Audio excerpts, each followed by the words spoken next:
Welcome to G3 media. Alluri Sitarama జిల్లా దేవీపట్నం మండలంలో ప్రత్యేక అధికారికి గ్రామస్తులు ఘన స్వాగతం పలికారు. రంపచోడవరం ఇన్ఛార్జ్ DLPOగా పనిచేస్తున్న పి రామకృష్ణ దేవీపట్నం గ్రామ పంచాయతీ ప్రత్యేక అధికారిగా బాధ్యతలు స్వీకరించారు. ఈ సందర్భంగా గ్రామ ప్రజలు నాయకులు హారతులు ఇచ్చి పూల వర్షంతో సాధారణంగా ఆహ్వానించారు. గ్రామ మాజీ సర్పంచ్ కుంజం రాజమణి ఆధ్వర్యంలో కార్యక్రమం నిర్వహించారు.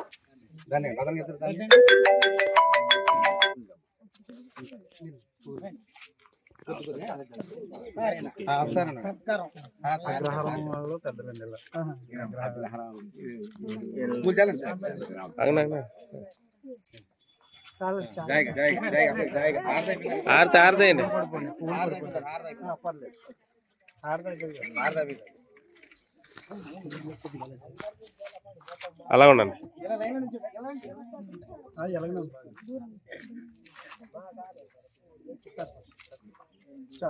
ఓకే అమ్మా, అలా చేసి